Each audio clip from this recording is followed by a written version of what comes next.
नारायणायोऽहं तदविष्णुं परमपदं सदा पश्यन्ति दिव्यं चक्राय ततः स्वाहा इदं नारायणायोऽहं ॐ तदविष्णुं परमपदं सदा पश्यन्ति दिव्यं चक्राय ततः स्वाहा इदं नारायणायोऽहं ॐ कृष्णाय वासुदेवाय देवकीनन्दनाय च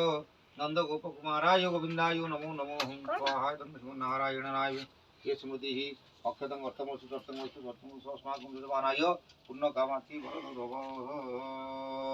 ओम नमः हिरण्यवर्णं हरिणीं सुवर्णं रजतसजां चन्द्राहिरणमयि लक्ष्मीजातो वेदो मावः काङ्मावो जातो वेदो लक्ष्मणोपगामिनी यशयं गङ्गामस्तं पुरुषानहम् अशोप्रभातमत्यां गतिनाथ प्रमोदिनीं श्रियं देवीं पाहुये श्रीवाङ्देवी दुसतां कांसुस्मिता हिरण्यप्रकारां पात्रं गृहन्दितरुदाधरपेन्दिं पद्मसीता पद्ममोनाः तामोह बहिः श्रियं मनसः कामार्थमुच्चिवासु सत्यमतिमयि असुनां मयि श्रीश्रयतां कृतः अर्धमेनं कृशापुत्रं मयि सम्मवर्धवं श्रियंवासुले मातरं पदामालिनीं अपसृतं श्रीदानि तीव्रतावसरे निजदे मातरं श्रियं वासवे में गुले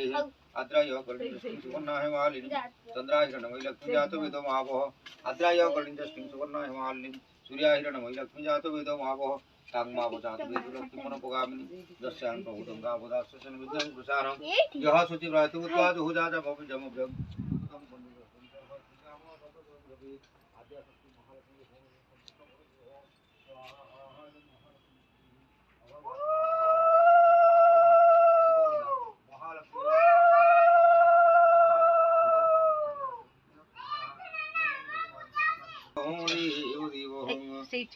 नित्यं वै संगतगिरिनिभं चारुचन्द्रपदासं रत्नाकल्पं जलंगं परसमृगवराभितीर्थं प्रसन्नं पद्मात्मं समं तद्दतिममृगणि व्याघ्रवृत्तिवसानं विश्वदं विश्ववन्दं निखिलभवैरं पञ्चवक्रं विनरं त्रिनेत्रं स्वाहायदं नमः शिवाय कनकमणिकरकृष्णमहारुद्राय त्रयम्बकं सदामहि सुगन्धिपुष्टिवर्धनं उर्वारुकवन्दनाथ मूर्तिमुख्य